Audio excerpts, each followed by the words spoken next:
السلام عليكم ورحمة الله وبركاته. بسم الله الرحمن الرحيم.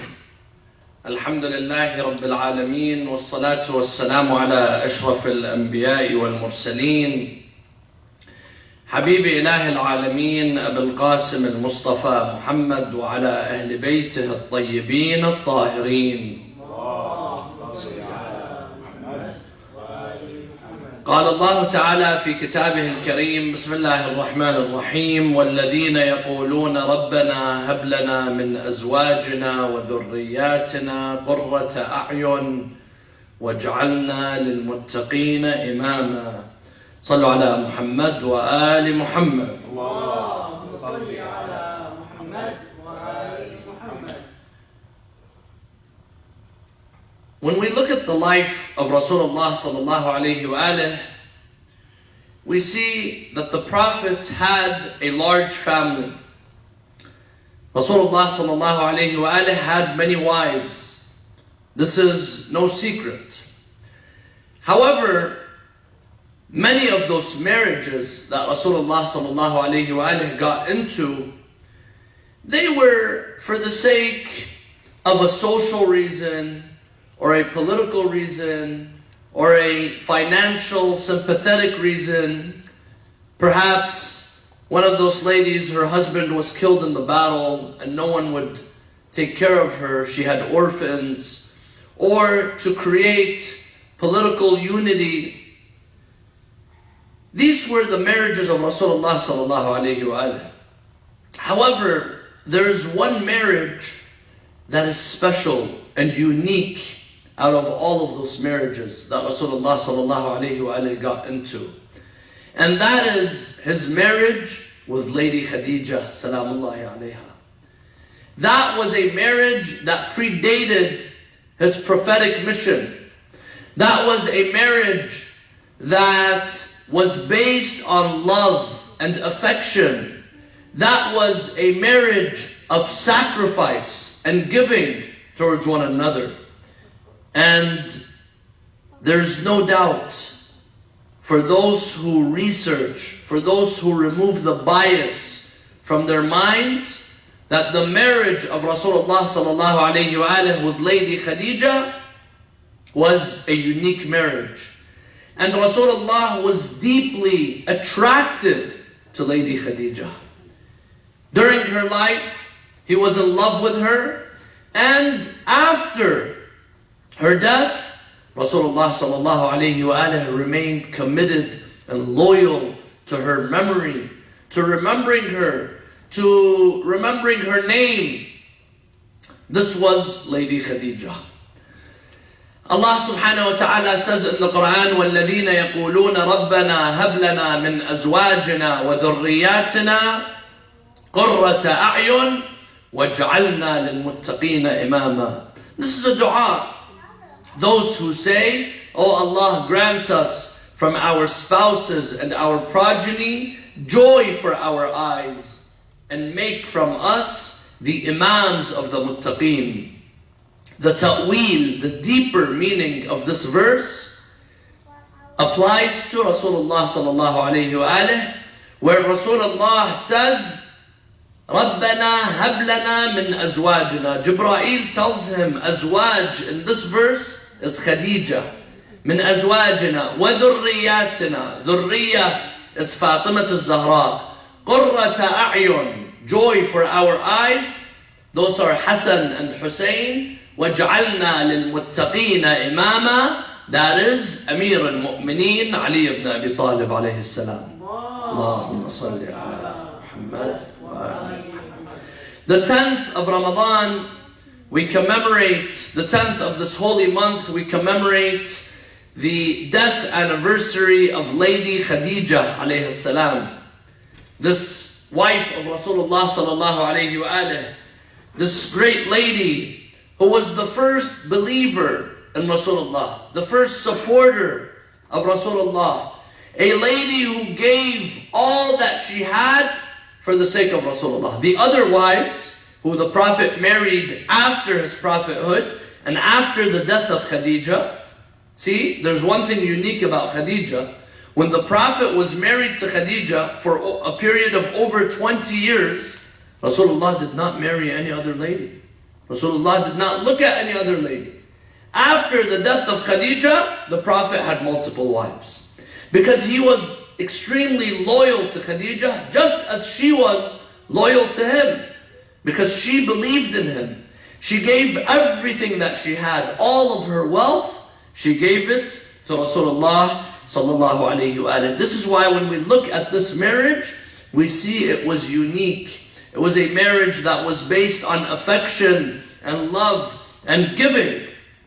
But today, when you ask the Muslims, you tell them, who is the wife of the Prophet? The name of Khadija is not mentioned. They'll mention another one, this one and that one, but the name of Khadija is not mentioned. And she is one of the oppressed figures in history. She is one of the oppressed members of the family of Rasulullah sallallahu alayhi wa alayhi, who her memory is even forgotten. People don't even remember her. And you see there's this bias against the Ahlul Bayt alayhim salam. When we say the Ahlul Bayt are oppressed, we don't only mean that they were oppressed, that power was taken away from them and they were killed and poisoned. No, oppressed even until today. Today, where do you hear the hadith of Fatima Zahra mentioned? Where do you hear the hadith of Imam al-Hassan and Imam al-Hussein? The words of the Ahlul Bayt are not mentioned. You know, I've said this before, Dua Kumail. Why don't the Muslims recite Dua Kumail?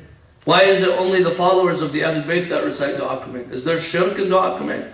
Is there something in Dua Kumail that brings people away from Islam? No. Dua Kumail is just a hadith, it's the words, the dua of Imam Ali alayhi salam. You don't hear it being mentioned because there's a bias against the Ahlul Bayt. And Khadija, being that she is the mother of the Ahlul Bayt, she is the mother of Fatima Zahra. She was the one who composed the family of the Prophet. The children of the Prophet came to this life because of Khadija. Even though the Prophet had many wives, none of them bore children. None of them had children that lived on. Maria al-Qibtiyya, she had Ibrahim, he died when he was 18 months old. All of the other wives, they did not have children. And this is a miraculous element that Allah subhanahu wa ta'ala wanted to favor Khadija and choose Khadija over the other ladies. This is why Khadija, there's no question about it, that she was the first to believe in Rasulullah. Ibn Abbas, he says, أول من آمن برسول الله من الرجال علي عليه السلام ومن النساء خديجة. The first who believed in Rasulullah from the men was Imam Ali alayhi salam. And from the woman, the first to believe in Rasulullah was who? Lady Khadija alayhi salam. And this is why Rasulullah sallallahu alayhi wa alihi, he says in a famous hadith, he says, خير نساء العالمين أربعة. The best women of the worlds are four. Four, these are the greatest women that have ever stepped foot on this earth. Who are they? Asiya bint Muzahim.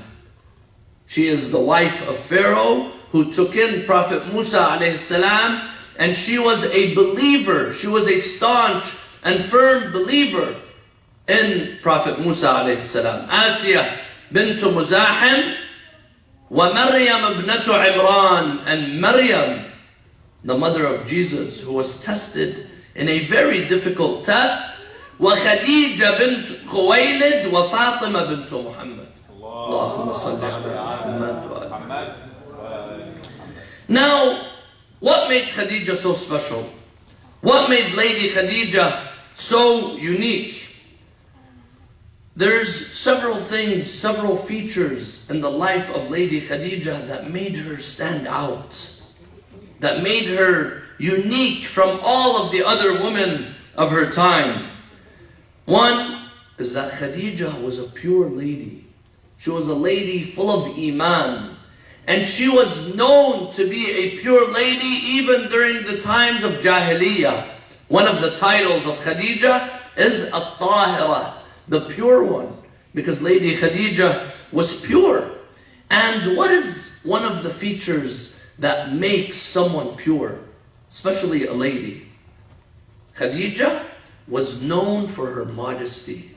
She was known for her afaf. She was known for her chastity. This is one of the features that make someone stand out, and especially a lady. And this is why today, my dear brothers and sisters, the concept of hijab, this is not something that is only the Muslims believe in. Hijab is a universal concept. You find all religions accept some form of hijab. All religions practice and accept, monotheistic religions we're talking about, practice some form of modesty and chastity. And they say, all of these religions, not only Islam, they say that a lady, to be respected, she is respected for her chastity and for her modesty, for her afaf. This is what will elevate the rank of a lady in society, and this is what will make society be a healthier place. Allah gives us the example of Maryam alayhi salam. Maryam, when she was tested with a very difficult test. What was the test of Maryam? Maryam, suddenly, she sees that she's pregnant. And Maryam is in the temple. So what are people going to say? Maryam is not married, she's a virgin. What are people going to say about Maryam? They're going to accuse her of her chastity. They're going to accuse her of her modesty. When she saw that she was going to be tested in such a way, what does she say? She says, Ya laytani mittu qabla hadha wa kuntu nasyan mansiya. Only if I had not come to life. Only if I was dead and forgotten. Why? Because she saw that her modesty and her chastity is going to be questioned. This is how much she cares about her modesty and chastity. Then Allah subhanahu wa ta'ala, in a miraculous way, preserved and protected her modesty and chastity. How? By making a newborn baby speak. She gives birth to him. فأشارت إليه قالوا كيف نكلم من كان في المهد صبيا قال إني عبد الله آتاني الكتاب وجعلني نبيا وجعلني مباركا أينما كنت. A baby began to speak to preserve the modesty of his mother. This is the importance of modesty. Today, my dear brothers and sisters, we find society, in the media, in entertainment industry, just this TikTok, this new thing, or it's not that new, but these, younger generation, they're very good with it. TikTok is very dangerous. Why? Because you scroll through some of these clips, they're only like 30 seconds or something. But these clips, most of them are of people dancing. Women dancing to lyrics, to music. And this is slowly taking away the modesty and the chastity in society. And unfortunately, it's being accepted. Unfortunately, some people, they waste hours and hours going through these clips. And this is haram. To sit, you're listening to music, you're looking at someone dance, they're showing their body. This is something that is haram, and this goes against modesty and chastity. And as believers, we have to protect our modesty and chastity. Men and women, both men and women have to protect their modesty and chastity. وَقُلْ لِلْمُؤْمِنِينَ يَغُضُّوا أَبْصَارَهُمْ وَيَحْفَظُوا فُرُوجَهُمْ. And then tell the believing woman. So Khadija alayhi salam, she was a modest lady. She was known as the tahira, as the pure lady before the religion of Islam. This is one. Second, my dear brothers and sisters, Khadija, she broke the glass ceiling, the invisible glass ceiling. Today, in some communities, in some societies, we have the belief, some people have the idea that a lady, if she wants to be a mu'mina, if she wants to be a believer, she has to stay at home, wear her hijab and be quiet and don't say anything. Right? This is what some cultures say. This is what some cultures do. Khadija broke that glass ceiling. Khadija was a very successful lady in her society. She was a very influential lady in her community. She was a merchant. She was a businesswoman. And they say that she owned 10% of the business of that time. Meaning she was very successful. She was one of the most successful ladies of her time. And that was precisely how she met Rasulullah sallallahu alayhi wa sallam. Why was she so attracted to the Prophet? She was attracted to the Prophet because she saw he's honest, as-sadiq, and she saw that he is trustworthy, al-amin, and she saw that he was very charismatic, he was very smart. When he does business, his business would be very successful. Why? Because he was truthful and honest. And people could trust him with their money. Today, some people, they go and they make business, and as soon as you deal with them, you talk with them, you see this person is mla'ab, what they say. This person is just, they're making money by playing games. They're making money by fooling other people. Maybe you're going to be able to make 1 transaction, 2 transactions, 3 transactions that way, but it won't last. Rasulullah was successful as a businessman. And Khadija saw that. This is why she hired him. One hadith says she hired him to lead the caravan, to take the caravan and run the business. And another one says that she gave him money and he increased the money for her. And she saw that he was very successful, and he came back and he gave her her share of the profits. This is why she was very impressed with his business skills, with his morality. And she sent 2 men with him. She sent 2 men, one of them Maysarah wa Nasih. She sent them with him. They come back and they tell her he's very smart. He goes, everyone's attracted to him, he's making good business. So she felt more attracted to Rasulullah sallallahu alayhi wa sallam. This is a second point. A third point, my dear brothers and sisters, Khadija was a free lady. She wasn't someone who was, her suppressed in her thoughts, in her thinking. In fact, all of the women of the Ahlul Bayt, they were free thinkers. Khadija, she was a free lady. Fatima al-Zahra alayhi salam, she was a free thinker. She goes out and she speaks in the masjid of Rasulullah sallallahu alayhi wa sallam. Sayyida Zainab in Kufa, in Karbala, in Sham, she speaks. Today some people, they say, lady, you want to be a mu'minah? Just sit at your home, sit in a corner and don't say anything. Don't be active. Don't get involved in the community. This is wrong. These ladies, they were influential. وَالْمُؤْمِنُونَ وَالْمُؤْمِنَاتِ بَعْضُهُمْ أَوْلِيَاءُ بَعْضٍ يَأْمُرُونَ بِالْمَعْرُوفِ وَيَنْهَوْنَ عَنِ الْمُنْكَرِ. Men and women both have to speak out against injustice. And Khadija did just that. And she was a free thinker. When the rich, wealthy men of Quraysh, they come to propose to her, because she was the big prize. She was a lady who's rich, she's influential, and she has so much power. All of the rich men, they come to propose to her. Abu Jahl, Uqbah ibn Ma'id, Abu Sufyan, they all come and propose to her. And Khadija, she says, no. She was not the type of lady that sees a rich man coming and proposing and she says, yes, I'm going to marry this man because he's rich. Today, unfortunately, and I don't see this with the ladies, but I see it with their parents. And this is unfortunate. A father or a mother, they say, Yalla, inshallah, yiji doctor. A doctor will come and propose to our daughter, right? Or let this rich man come and marry our daughter.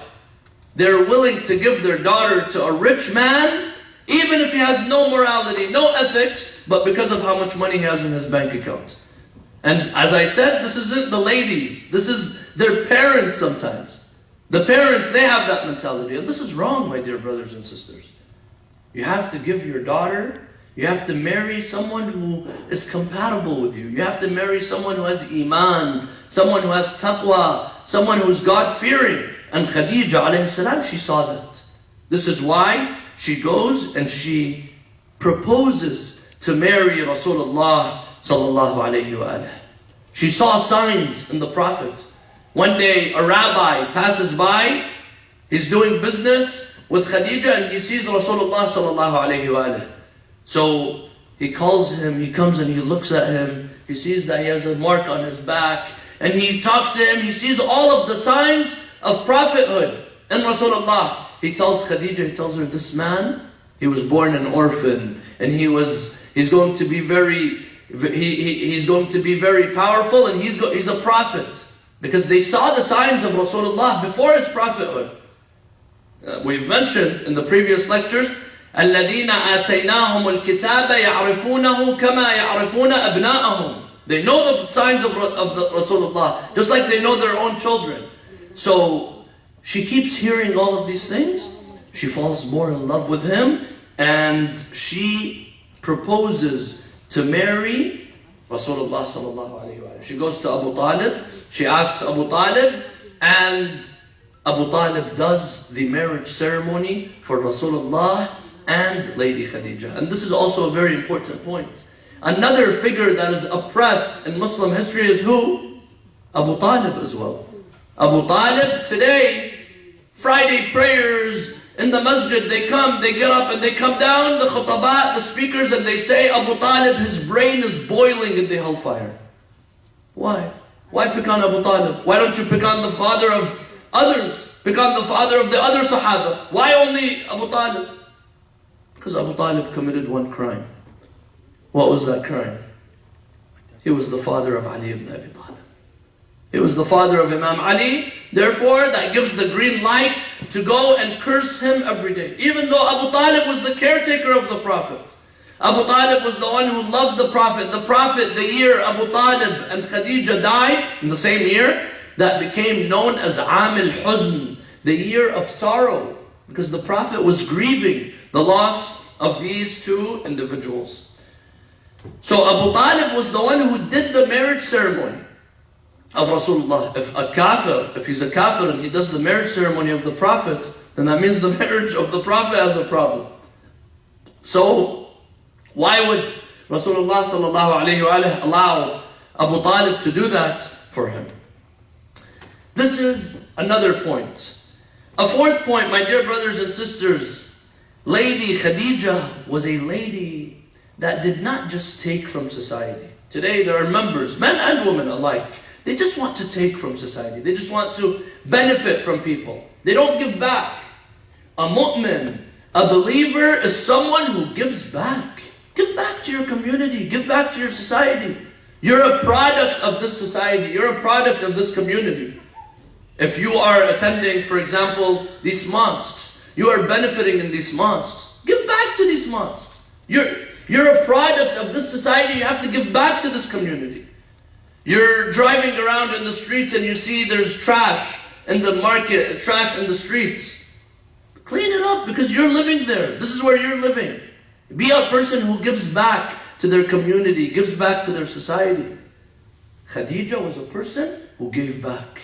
Khadija was a person who spent, and she gave her wealth. She was extremely wealthy, as we mentioned. She gave her wealth, all of it, to Rasulullah sallallahu alayhi wa sallam. She gives him her wealth, and this is why Rasulullah says, مَا نَفَعَنِي مَالٌ قَطْ مِثْلَ مَا نَفَعَنِي مَالُ خَدِيجَةٍ. No wealth has helped me the way the wealth of Khadija helped me. The wealth of Khadija helped Rasulullah sallallahu alayhi wa sallam, especially in the beginning of Islam, when the Muslims were living in Mecca and they were very poor. Sometimes they have to share a date in order to survive. Khadija gave all her money. She put all of her money at the disposal of Rasulullah sallallahu alayhi wa sallam. One day Halima Sa'diyah, this lady that nursed the Prophet, many years later, once the Prophet was an adult, she comes back. She comes to town and complaining of poverty. She had all of her livestock, everything died, and she has nothing. She comes to town. Rasulullah sees Halima Sa'diyah and he has nothing. So Khadija, she comes and she gives Halima 1 camel and 40 sheep. She gave from her wealth for the sake of Rasulullah sallallahu alayhi wa sallam. Because she loved Rasulullah sallallahu alayhi wa sallam. And she gave so much to Rasulullah. This is why Rasulullah, he says, Bunya al-Islam. Islam was built by what? Bunya al-Islam بِسَيْفِ عَلِيٍّ وَمَالِ خَدِيجَةٍ. With the sword of Ali ibn Abi Talib and the wealth of Khadija. The sixth point, my dear brothers and sisters, as we mentioned, Khadija gave children to the Prophet. The other wives, even though there were many, they did not give children to Rasulullah sallallahu alayhi wa. She gave children, she had 6 children with Rasulullah sallallahu alayhi wa. Al-Qasim and Abdullah, who were nicknamed At-Tayyib and At-Tahir. They both died at a young age. They died before the Bi'tha. And then she had 4 girls, Ruqayya, Zainab, Kulthum, and Fatima. Now some people, they come and they say Ruqayya and Zainab and the others, they were not the daughters of Rasulullah. They were not the daughters of Khadija. They were the daughters of her sister. This is another issue. But many of the scholars and experts, they do say, no, they were the daughters of Rasulullah sallallahu alayhi wa alih. Now, this is what she gave to Rasulullah. What did Rasulullah give her? In return for all that she gave, Rasulullah sallallahu alayhi wa alih showed her loyalty. Rasulullah showed her compassion. He showed her love. Rasulullah sallallahu alayhi wa alih was a loving husband. He was a loving father. He was a family person. Today some people have the idea that the Prophet was not a family person because he's busy guiding people, he's busy leading a state. No, Rasulullah made time for his family, and this is what every single one of us must do. Rasulullah sallallahu alayhi wa alihi, while he was married to Khadija, as we mentioned, he did not marry anyone else. He did not go and look at anyone else. After the death of Khadija, then the Prophet started getting married for political, social, economic reasons that he had to get married. So Rasulullah, even after the death of Khadija, he would show affection to Khadija. He would remember Khadija. He would go and slaughter a sheep, even many years later, and he would pass it out to the friends of Khadija. So even this got some of the wives of the Prophet jealous. One of them was Aisha. She says, I was jealous of Khadija. Jealous of a dead lady. A lady that has passed away. So she tells him, Ya Rasulullah, Khadija was an old lady. God gave you younger, better ladies than Khadija. Then Rasulullah sallallahu alayhi wa alihi would say, Wallah ma abdalani khayran minha. Wallah, God did not give me better than Khadija. She was the favorite. آمنت بي إذ كفر بي الناس. She believed in me when others rejected me. وصدقتني إذ كذبني الناس. And she accepted me when others rejected me and called me a liar. وواستني بمالها إذ حرمني الناس. She gave her wealth when others did not give me. وَرَزَقَنِي اللَّهُ أَوْلَادَهَا وَحَرَمَنِي أَوْلَادَ النَّاسِ. He says, God gave me children from her. She showed me love. She showed me love and affection. And this is Khadija. But the day that Khadija passed away was a very sad day for Rasulullah sallallahu alayhi wa alihi. The Prophet, in that same year, he lost Abu Talib and Khadija. And here Rasulullah tells Khadija, he tells her that Khadija, you have a house, a baytun min qasab, la sakhaba fihi wala nasab. Allah has promised Khadija a house in paradise that has no sorrows, that has no stress and anxiety. Khadija, on her last days, she fell ill, and there were some things she was embarrassed to tell Rasulullah sallallahu alayhi wa sallam. So she calls her daughter Fatima, her young daughter Fatima, and she tells Fatima, Ya Fatima, there's something I'm afraid, I'm embarrassed to tell your father. See what kind of a lady she was. She was embarrassed to ask Rasulullah sallallahu alayhi wa sallam for anything. She tells Fatima, I am afraid of the loneliness of the grave. I am afraid of the loneliness of the grave. This is what the mu'mineen think about. So she tells Fatima to Zahra, tell your father that I want his shirt to protect me in the grave. I want the shirt of Rasulullah, the cloak of Rasulullah, to be wrapped around with. This will be something that will protect me in the loneliness of the grave. So here Fatima al-Zahra, she tells Rasulullah sallallahu alayhi wa alihi, and Rasulullah wraps Khadija with his aba, with his cloak. He wraps her. And in another hadith, it said that Khadija did not have a kafan. She did not have a kafan. Why? Because she gave away all of her wealth in the way of Rasulullah. The day she died empty-handed.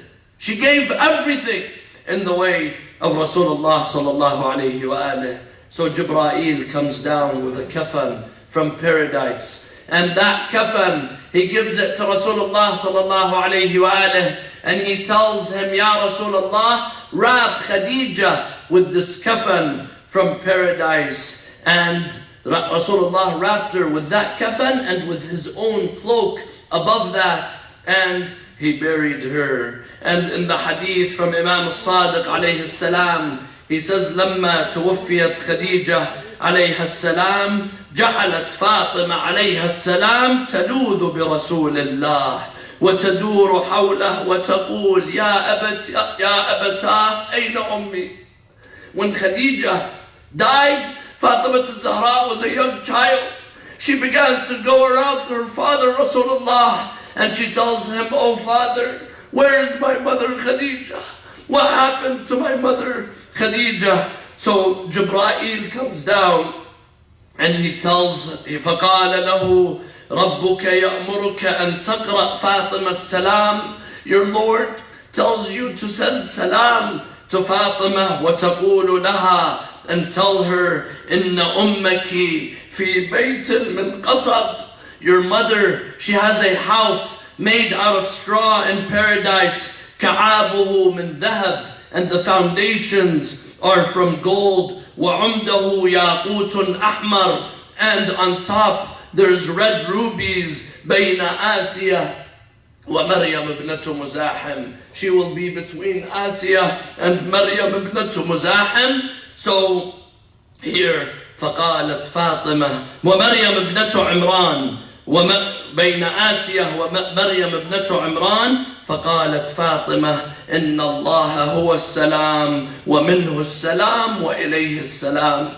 Fatima submitted and she said, Allah is the salam, He's the peace, and from Him is the salam, and to Him is the salam. We ask Allah subhanahu wa ta'ala to make us from those who follow in the footsteps of Lady Khadija in service to Islam and in service to Rasulullah sallallahu alayhi wa alihi wa sallallahu ala Muhammadin wa ali Muhammad.